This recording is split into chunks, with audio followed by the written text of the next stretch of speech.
Hello everybody. आज हम नया चैप्टर शुरू करेंगे कंपैरेटिव एनाटॉमी का, that is respiratory system.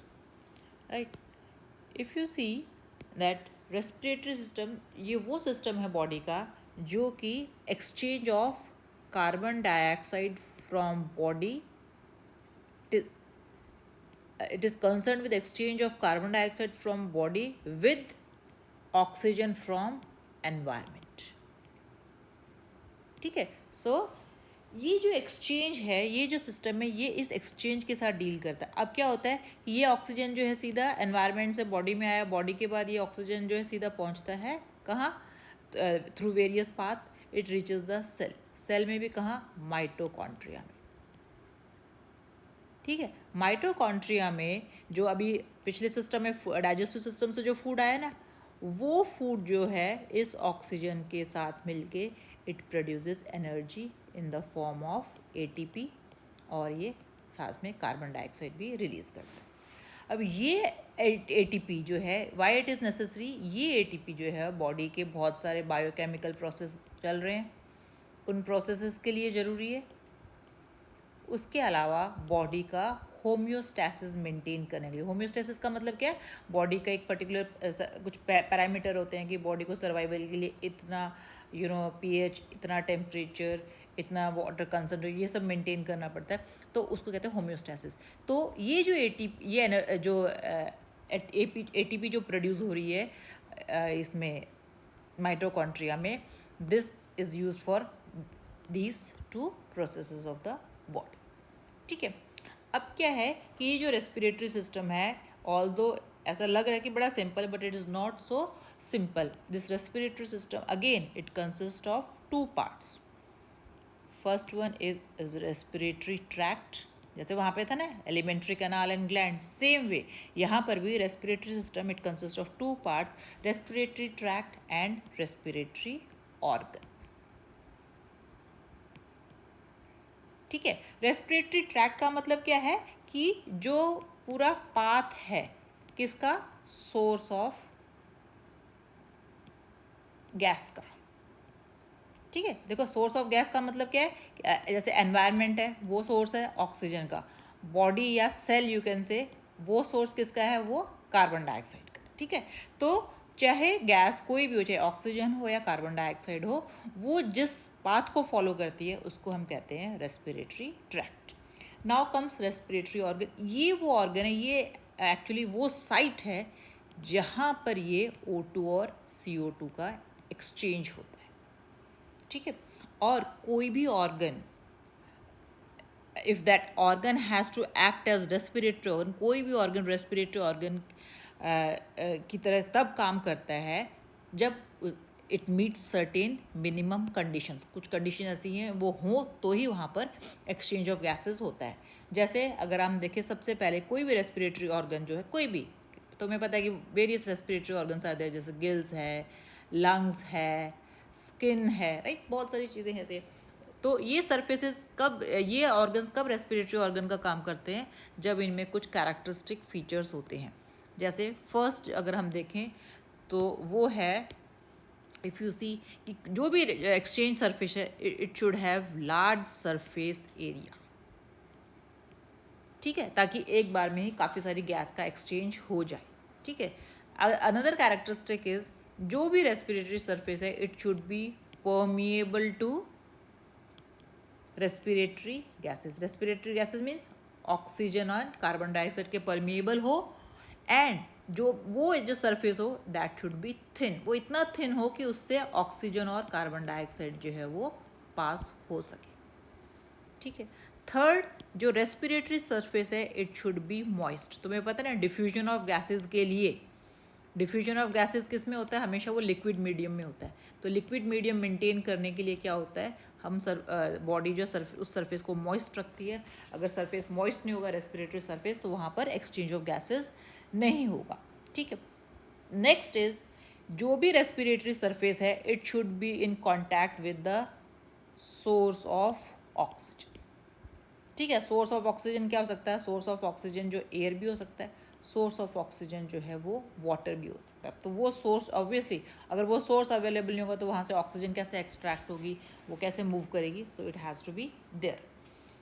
Next, अब आप देखो एक्सचेंज होने के बाद अब क्या होता है कि एक्सचेंज होने के लिए लंग्स तक कार्बन डाइऑक्साइड आते हैं, ठीक है, और लंग्स में बाहर से ऑक्सीजन आते हैं। अब ऑक्सीजन को अंदर ले जाने के लिए और कार्बन डाइऑक्साइड को लंग्स तक लाने के लिए, जो सेल्स से लंग्स तक लाने के लिए देयर हैज़ टू बी एक ट्रांसपोर्टेशन मीडियम, और उस ट्रांसपोर्टेशन मीडियम को और या यू कैन से उस कैरियर को हम यू कैन से यहाँ पर कहेंगे कि there has to be a respiratory pigment. एक रेस्पिरेटरी पिगमेंट होना चाहिए जो कि एक कैरियर का काम कर सके और ऑक्सीजन और कार्बन डाइऑक्साइड को लंग्स से बॉडी और बॉडी से लंग्स तक लेकर जा सके। तो ये पांचों कंडीशन जब मीट होंगी तभी वो ऑर्गन जो है वो रेस्पिरेटरी ऑर्गन की तरह काम कर पाएगा, ठीक है। ये तो थे बेसिक रिक्वायरमेंट। अब हम करते हैं different respiratory organs of vertebrates. जो वर्टिब्रेट्स में अभी मैंने बताया कि अलग अलग ऑर्गन्स हैं। Today will deal with gills. आज हम केवल गिल्स के बारे में बात करेंगे।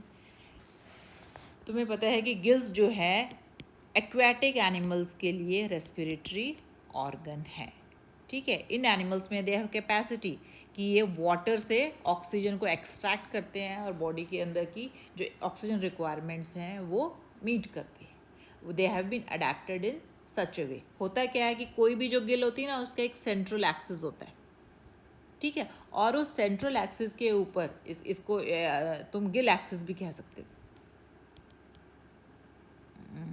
ठीक है। एक सेंट्रल एक्सिस होता है, ठीक है, उस सेंट्रल एक्सिस के ऊपर एक क्यूबॉइडल म्यूकस मेम्ब्रेन होती है, ये इस तरह से। गिल्स की मैं बात कर रही हूँ, एक छोटा सा इंट्रोडक्शन दे रही हूँ कि एक गिल एक्सिस होता है which is made up of bone और cartilage and that has got a covering of cuboidal epithelium which we call as mucous membrane. अब ये जो म्यूकस मेम्ब्रेन होती है ये जो है इस तरह से फोल्ड हो जाती है, इस तरह से। तो मैं एक बार अलग से इसको चलो यहाँ भी चलो, इस तरह से फोल्ड हो जाती है और इन फोल्ड्स को हम कहते हैं गिल फिलामेंट्स, ठीक है, और यू कैन से गिल लैमेली। ये जो गिल फिलामेंट या लैमेली इतने थिन होते हैं कि यहाँ से जो है ये अगर मैं तुम्हें एक डायग्राम दिखाती हूँ, ये देखो, ये एक गिल लैमेली है और ये इतने थिन होते हैं और हर एक गिल लैमेली के अंदर there is a supply of blood vessels. Can you see? There is a it contains a network of capillaries. और यहाँ से जो है जैसे ही अब आप देखो ऐसे इन गिल्स को वाटर जो है वॉश करेगा, यहाँ पर फिर एक्सचेंज होगा ऑक्सीजन और कार्बन डाइऑक्साइड, ठीक है। ये तो था एक बेसिक जो है गिल्स के बारे में कि बेसिक फंडामेंटल गिल्स की का क्या है, how they are carrying out exchange. अब will see the on the basis of location, gills are also of two types, ठीक है। इंटरनल गिल्स जो कि दिखाई नहीं देती, जो कि एनिमल्स की बॉडी के अंदर प्रेजेंट होती हैं, एंड एक्सटर्नल गिल्स जो कि एनिमल के बाहर जो है which are visible to our naked eyes. तो उससे पहले एक्सटर्नल और इंटरनल गिल्स जो हैं में जो एक डिफरेंस हो, इससे पहले हम देखते हैं फॉर्मेशन ऑफ गिल्स कि गिल्स की फॉर्मेशन जो है कैसे होती है, या यू कैन से एम्ब्रियोनिक ओरिजिन ऑफ गिल्स,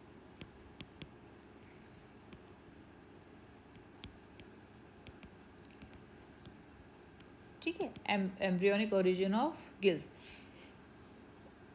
अब पिछले बार तुम्हें चैप्टर में याद होगा कि हमने फेरिंग्स किया था। फेरिंग्स जो है एक्वाटिक एनिमल्स में रेस्पिरेटरी एक्सचेंज भी कैरी करता है, राइट, मैंने तुम्हें बताया था।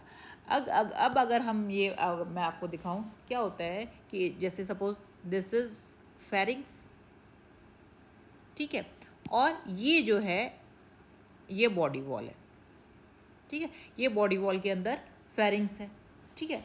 अब क्या होता है कि धीरे धीरे ये जो फेरिंग्स है ना, ये इस तरह से इन इवैजिनेट, फेरिंग्स जो है इवैजिनेट करता है इस तरह से, और ये इवेजिनेट करके जो पाउच बनाता है इनको बोलते हैं फेरेंजियल पाउचेस। ठीक है, तो एम्ब्रियोनिक स्टेज में, और ये फेरेंजियल पाउचेस जो हैं किसके होते हैं, एंडोडर्म के होते हैं। तो एम्ब्रियोनिक स्टेज में क्या होता है कि एंडोडर्म जो है इस तरह से इवेजिनेट करता है और फेरेंजियल पाउच बनाता है, और बाहर जो है इफ़ यू सी यहाँ पर इस तरह से बॉडी वॉल होती है, ये दोनों तरफ ऑन बोथ द साइड्स जो है ये फेरेंजियल पाउचेस बनाता है बॉडी में। ठीक है, एक रो में। ठीक है, ये फेरेंजियल पाउचेस एंटीरियरली तो बड़े बड़े होते हैं, फिर पोस्टीरियरली ये छोटे होते जाते हैं। तो इस तरह से फेरेंक्स के दोनों तरफ जो है पाउचेस बनते हैं। साइड बाय साइड ये जो बॉडी वॉल है ये भी इनवैजिनेट करते इस तरह से। ठीक है, एक बार मैं तुम्हें फिर से इसको ड्रॉ करके दिखाऊंगी। ये देखो, ये बॉडी वॉल है। ठीक है, और ये जो है फेरिंग्स है। ठीक है, फेरिंग्स जो है एक तरह से फेरिंग्स जो है इस तरह से इवेजिनेट करता है, और बॉडी वॉल भी इनवेजिनेट करती है इस तरह से। तो एक सेंटर में वो ऐसे पॉइंट पर आते हैं when they meet each other and they dissolve at the point of meeting, जो जहाँ पर वो अपने आप को डिज़ोल्व कर लेते हैं। इससे क्या होता है कि एक थॉरो पैसेज बन जाता है इस तरह से। ठीक है, यानी कि बीच में तो अगर इफ़ यू सी जो गिल्स का आधा पोर्शन जो फेरिंग्स का बना हुआ और आधा पोर्शन जो है वो बॉडी वॉल का बना हुआ होता है इस तरह से। और ये जो स्ट्रक्चर्स है ना, ये इनको बोलते हैं pharyngeal pouches. Not this not the pharyngeal pouches, these are the gill slits. ये राइट, तो ये इस तरह से गिल स्लिट्स की फॉर्मेशन होती है, जिससे कि external environment becomes in continuation with the internal environment or internal of the animal। आगे समझ में? तो अब इस तरह से इफ़ यू सी जो है, अगर आप देखोगे तो as a result of this invagination and evagination what happens is that कि ये इस तरह से पूरा जो है कंप्लीट फरोइंग हो जाती है। ये आप देखो इंटरनल है,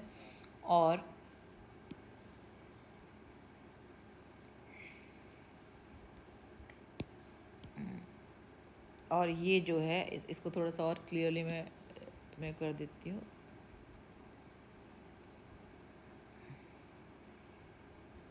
ये जो है बॉडी वॉल है जो इस तरह से इवेजिनेट कर गई है, और ये जो है इस तरह से फेरेंजियल गिल स्लिट्स जो हैं वो बन गई। These are the gill slits, correct. So अब क्या होता है कि ये जो फेरेंजियल पाउचेस हैं या गिल स्लिट्स हैं, you can call them pharyngeal pouches also, ये जो है वेरी करती है सभी वर्टिब्रेट्स में। ठीक है, जैसे कि लोअर वर्टिब्रेट्स में फेरेंजियल गिल पाउचेस जो है वो their number is more in lower vertebrates. किसका number? We are talking about gill slits और फेरेंजियल पाउचेस।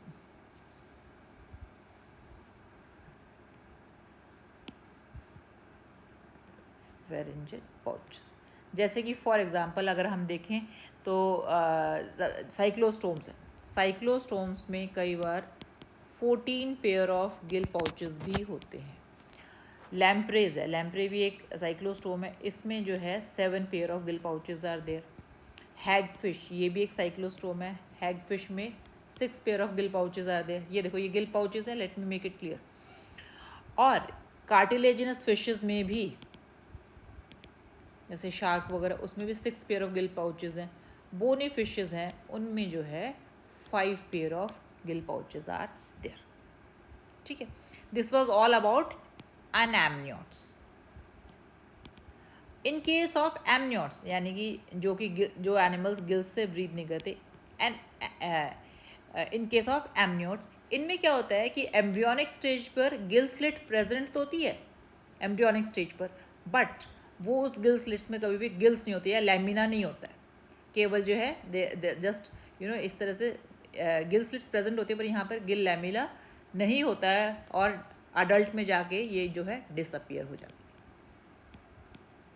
ठीक है, कई बार तो जो first pair of gill slits है ना, यहाँ आप देखो ये जो है ना first pair of gill slits, this it gets modified into eustachian tube,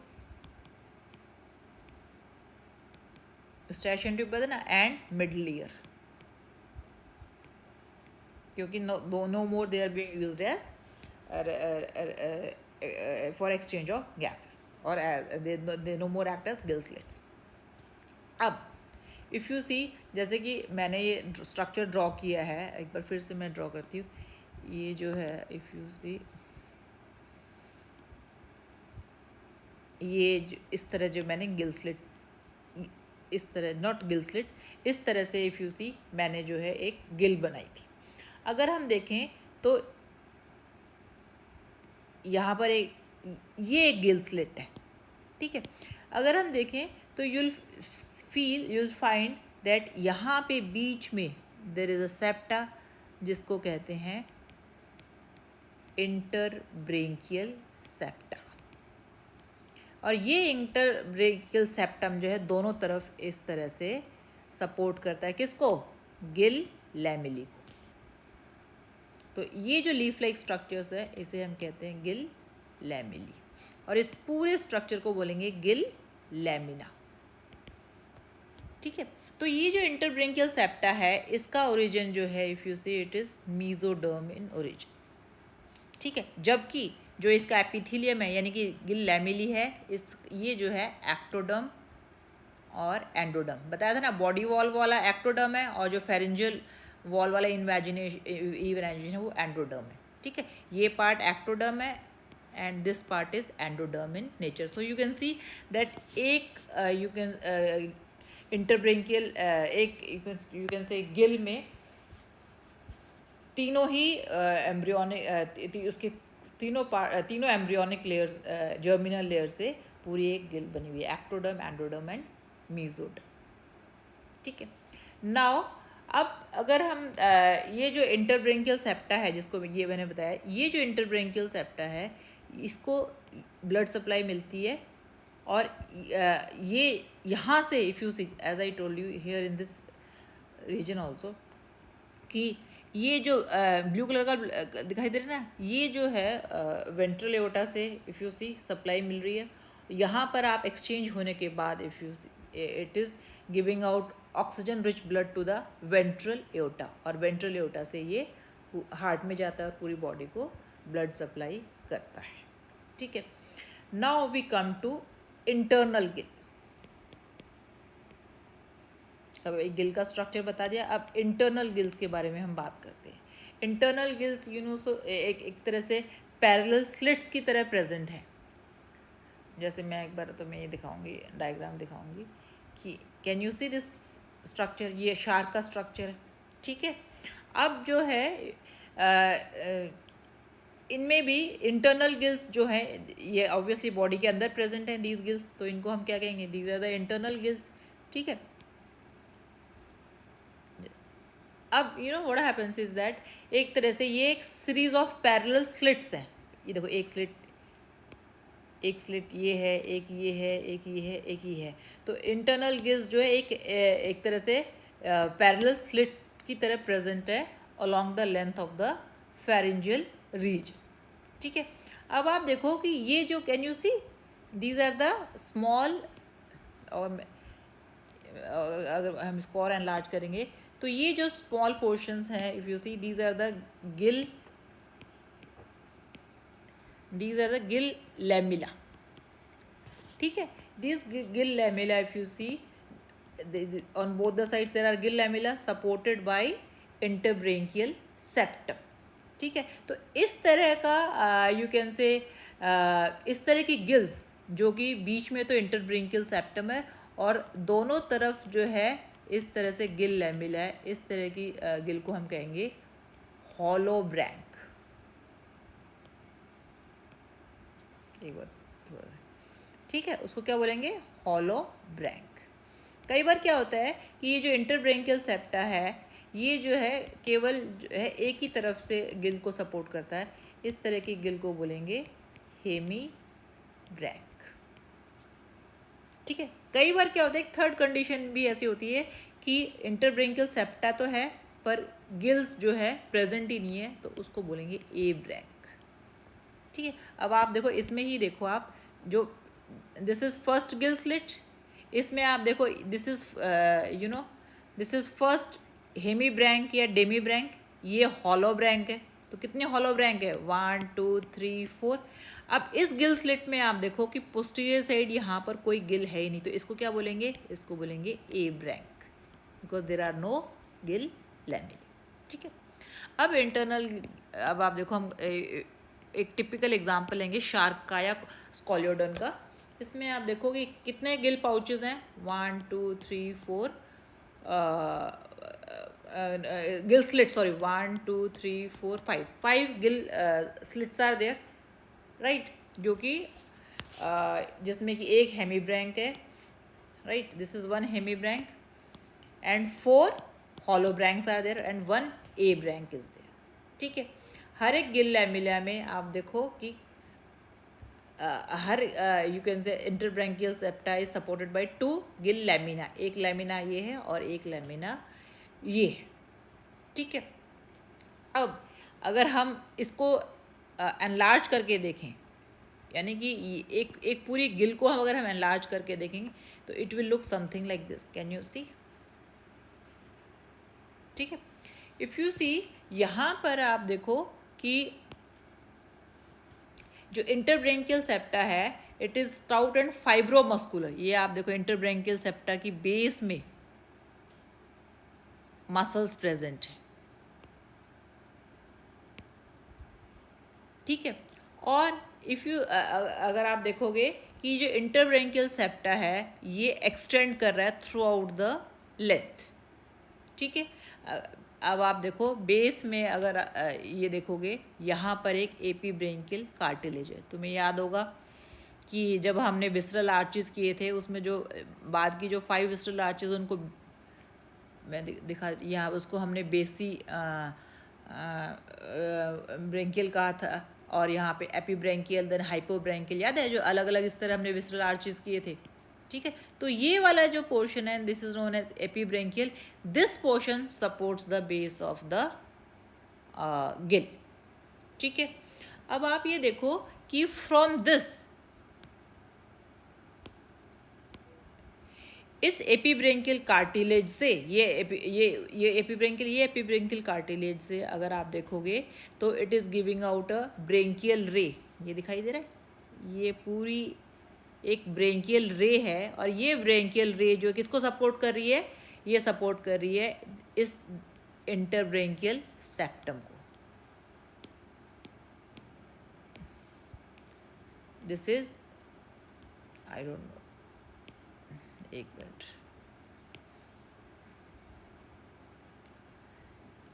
this is इंटरब्रेंकियल septum. ठीक है, ये इंटरब्रेंकियल सेप्टम है, दोनों तरफ गिल लैमेली है, तो ये इसको ये जो एपीब्रेंकियल कार्टिलेज है अलॉन्ग विद द ब्रेंकियल रे, ये ब्रेंकियल रे है, ये इनको सपोर्ट कर रही है। ठीक है, इसके अलावा अब आप देखो जो एक्स्ट्रा ब्रेंकियल ये इंटरब्रेंकियल सेप्टम है ये एक्सटेंड हो रखा है एकदम बाहर तक, कैन यू सी, ये एकदम बाहर तक हो रखा है, ये भी जो है एक्स्ट्रा ब्रेंकियल कार्टिलेज से इसको सपोर्ट कर रहा है और ये वाला पोर्शन जो ये टर्न कर जाता है ताकि ये पीछे वाले गिल स्लिट्स को कवर कर सके, प्रोटेक्ट कर सके। ठीक है, एक बार फिर से मैं तुम्हें बताना चाहूँगी कि अगर हम एक इंडिविजुअल गिल का स्ट्रक्चर लें, that individual gills is supported by epibranchial cartilage जिसकी बेस पर मस्कुलेचर है और this epibranchial cartilage give rise to branchial ray, और ये ब्रेंकियल रे जो है किसको सपोर्ट कर रही है, ये इंटरब्रेंकियल सेप्टम को सपोर्ट कर रही है और इंटरब्रेंकियल सेप्टम के दोनों तरफ क्या है, ये एंटीरियर गिल लैमेला है और ये पोस्टीरियर गिल लैमेला है और ये वो सरफेस है जहाँ पर एक्सचेंज ऑफ गैसेस होता है।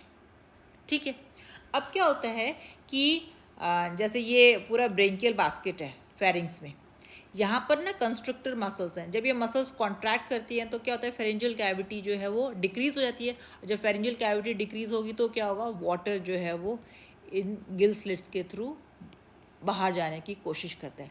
जब वाटर जो है बाहर जाएगा तो इन गिल स्लिट्स को ऐसे वॉश करेगा, और जब वॉश करेगा तो क्या, जो हर एक गिल स्लिट्स जो है that will be, her each Gill slit will be in contact with the water, ताकि एक्सचेंज ऑफ गैसेस हो सके। ठीक है, तो पहला रोल जो है क्या है, कंस्ट्रक्टर मसल्स का, जो कि फेरिंग्स में प्रेजेंट है। नेक्स्ट इफ यू सी, ये जो मसल है ना, जो कि हर एक गिल की बेस में जो मसल है, ये मसल्स जो हैं ये हॉरिजॉन्टल मसल्स हैं,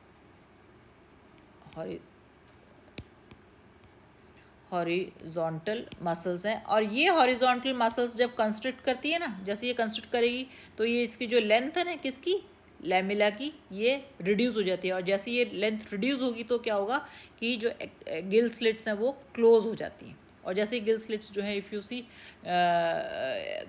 एक्सटर्नल गिल स्लिट्स जो हैं जो वो क्लोज हो जाती हैं, तो क्या हुआ, वाटर जो है वो बाहर की तरफ मूव नहीं करता। यानी कि हॉरिजॉन्टल मसल और कंस्ट्रक्टर मसल्स के कॉन्ट्रैक्शन और रिलैक्सेशन से वाटर जो है काफ़ी देर तक गिल लैमिला के कांटेक्ट में रहता है। ठीक है, next is blood supply. Gills को ब्लड कौन सप्लाई कर रहा है, गिल्स को if you see, blood is supplied by efferent branchial artery. ठीक है, ये देखो, ये दिखाई दे रहे हैं, ये एफरेंट ब्रेंकियल आर्टरी है, ये गिल को ब्लड सप्लाई कर रही है। और ब्लड सप्लाई करके अब आप देखो कि जब ये ऑक्सीजन रिच ब्लड कैरी करती है तो क्या बन जाती है, ये बन जाती है efferent branchial artery. Efferent branchial, ये देखो मैं दिखाऊंगी, ये देखो, can you see, this is efferent branchial artery. ये भी आप देखो, एफरेंट ब्रेंकियल आर्टरी, यानी कि आगे वाले लैमिना से और पीछे वाले लैमिना, जिनको एंटीरियर एफरेंट ब्रेंकियल आर्टरी या पोस्टीरियर एफरेंट ब्रेंकियल आर्टरी बोलते हैं, ये ब्लड कलेक्ट करके हार्ट को लेके जाती है। ठीक है, नाउ इसके अलावा अगर आप देखो कि इसमें गिल में there is a pretrematic nerve and posttrematic nerve. ये जो है वेगस क्रेनियल नर्व की यू कैन से ब्रांचेस हैं, जो कि नर्वस सिस्टम के साथ कनेक्टेड है। ठीक है, मैं ये डायग्राम बहुत ही इम्पॉर्टेंट है, इसे तुम समझ लेना। अगर ना समझ में आए तो लेक्चर दोबारा देख लेना, फिर भी कोई डाउट हो मुझसे पूछ लेना। एग्जाम पॉइंट ऑफ व्यू से डायग्राम ड्रॉ करना ज़रूर आना चाहिए और समझ में भी आना चाहिए। ठीक है, ये तो था इंटरनल गिल्स के बारे में। Now we come to external gills. Internal gill का स्ट्रक्चर देखा, now we come to external gills. External gills usually जो है लार्वल एम्फीबियंस में प्रेजेंट होता है। ठीक है, या लार्वा ऑफ फिशेस में प्रेजेंट होते हैं। ठीक है, एम्फीबियंस में देखो, एम्फीबियन में तुम्हें पता है ना 3 क्लासेस हैं, एपोडा, बार बार मैं कराती तुम्हें बताइए, यूरोडेला और एन्यूरा में फ्रॉग वगैरह आते हैं। तो ये देखो, ये जो फ्रॉग्स वगैरह का लार्वा है, ये देखो आप, this is tadpole larva. External gill दिखाई दे रही ना इसमें, these are all external gills. Can you see 3 pair of gills are there on both the sides. ठीक है, इसके अलावा इफ़ यू सी यूरोडेला में सेलेमेंडर वगैरह आते हैं, इनके भी जो अगर आप देखोगे सेलेमेंडर का जो लार्वा है दैट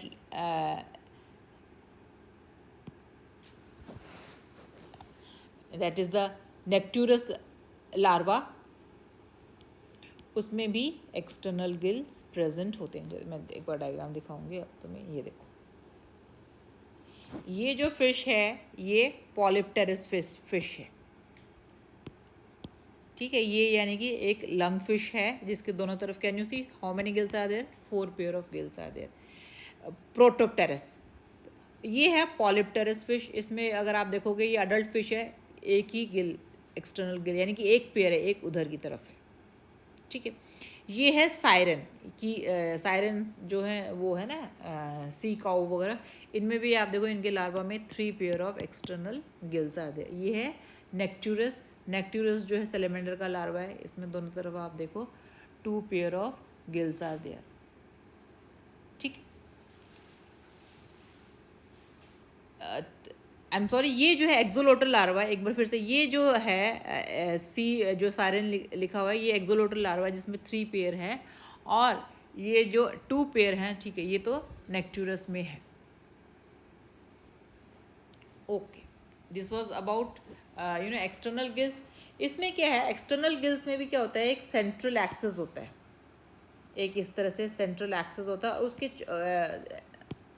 एक सेंट्रल एक्सेस होता है, और उसके चारों तरफ इस तरह जो है गिल फिलामेंट्स होते हैं। यहाँ पे लैमेली नहीं बोलते, यहाँ पे बोलते हैं गिल फिलामेंट्स। और ये गिल फिलामेंट्स जो एक्सटर्नली वाटर के कांटेक्ट में आते हैं, and then they exchange oxygen and exchange the gases.